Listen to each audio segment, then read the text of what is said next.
তা আমার নেত্রী বেগম খালেদা জিয়া যেন ক্ষমতা আসে সেখানে চুল কাটবো। আমি বেগম খালেদা খুব ভালোবাসি। মানুষের রাগ, ক্ষোভ কিংবা জেদ কতটা কঠোর হতে পারে তার একটি জ্বলন্ত উদাহরণ সাবু মণ্ডল। আওয়ামী লীগের উপর জেদ করে প্রায় 16 বছর আগে চুল না কাটার প্রতিজ্ঞা করে সেটা এখনো ধরে রেখেছেন 40 বছর বয়সী সাবু।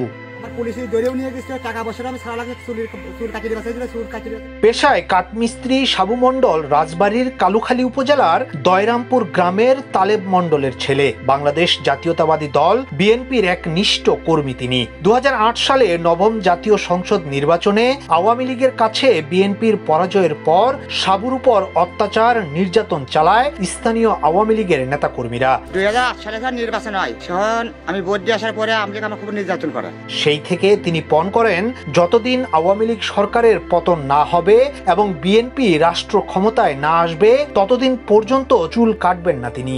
আমি তাও কাটবো না, আমার না আসা আমি চুল কাটতে পারবো না। ছাত্র জনতার গণ অভ্যুত্থানে স্বৈরাচার আওয়ামী লীগ সরকারের পতন হলেও নিজের প্রতিজ্ঞায় এখনো অনড় সাবু মণ্ডল। বিএনপি রাষ্ট্র ক্ষমতায় এলে তবেই চুল কাটবেন বলে জানিয়েছেন তিনি। নিজের স্ত্রী সন্তান, পাড়া প্রতিবেশী এমনকি স্থানীয় বিএনপির নেতাকর্মীরা অনুরোধ করেও সাবু মণ্ডলের চুল কাটাতে পারেননি।